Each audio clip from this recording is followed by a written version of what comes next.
자, 한번 제대로 들여다보죠. 우리 경제의 생명선이라고 불리는 석유.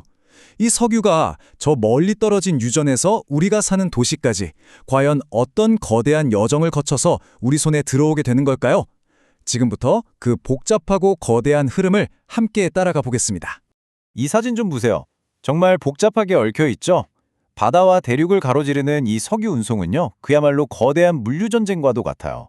그런데 이 모든 것들이 어떻게 마치 하나의 시스템처럼 착착 움직이는 걸까요?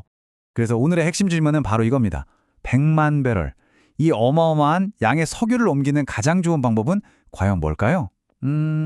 아마 여러분이 생각하시는 것보다 훨씬 더 복잡하고 또 재미있는 답이 나올 거예요.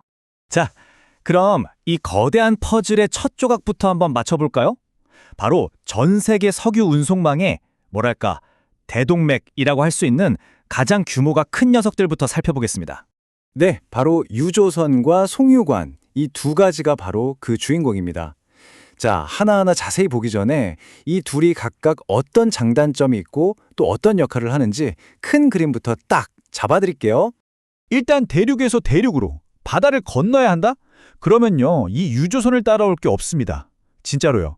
한 번에 어마어마한 양을 옮기니까 배럴 하나당 드는 운송비가 제일 싸게 먹히는 거죠. 말 그대로 바다 위를 떠다니는 거대한 송유관, 바로 그 자체입니다.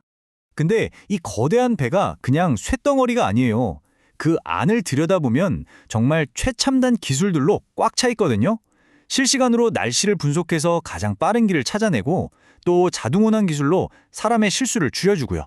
심지어는 배를 이중구조로 만들어서 기름 유출 같은 끔찍한 사고도 막아줍니다. 어때요? 정말 똑똑하지 않나요? 자, 이제 바다에서 육지로 한번 와볼까요? 육지에서는요, 단연코 이 송유관, 파이프라인이 왕입니다, 왕. 물론 처음 땅에 깔 때 돈이 엄청나게 들죠.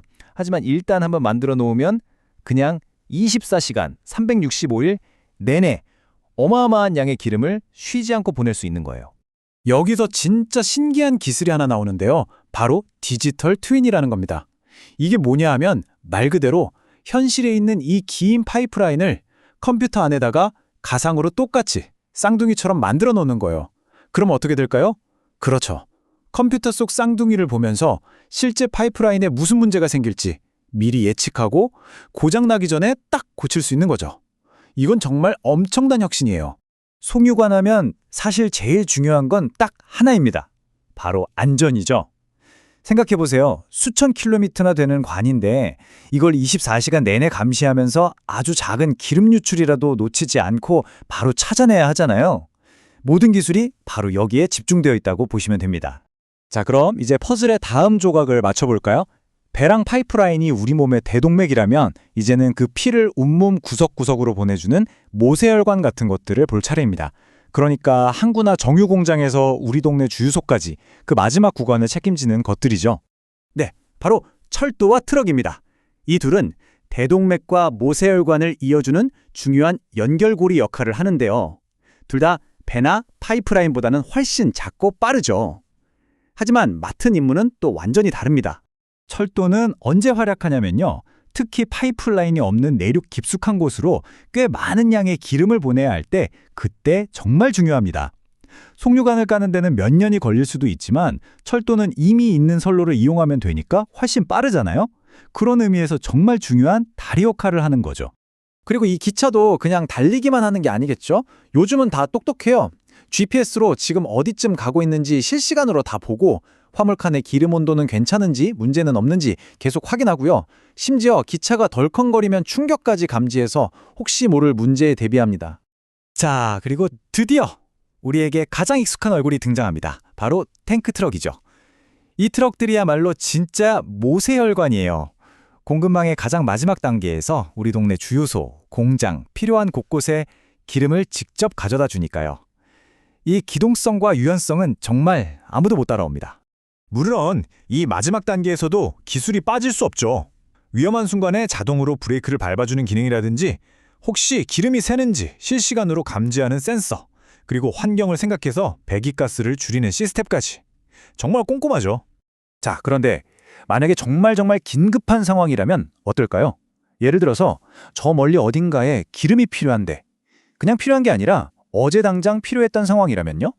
네, 그럴 때 등장하는 게 바로 비행기, 항공수송입니다. 석유업계의 앰뷸런스라고 생각하시면 딱 맞아요. 속도는 정말 말도 안 되게 빠르지만 비용은 아시죠? 엄청나게 비쌉니다. 효율은 거의 바닥 수준이죠. 그러니까 이건 절대 평범한 운송 방법이 아니에요. 오해하시면 안 됩니다. 정말 급해서 다른 걸로는 도저히 안 될 때 어쩔 수 없이 쓰는 마지막 카드, 뭐 그런 개념인 거죠. 자, 여기까지 보셨으면 이제 감이 오시죠? 제일 중요한 건 이 방법들이 서로 경쟁하는 게 아니라는 거예요. 오히려 각자 맡은 역할이 있는 하나의 거대한 오케스트라처럼 협력하는 관계입니다. 서로가 없으면 안 되는 거죠. 자, 이 표를 보시면 한눈에 정리가 됩니다.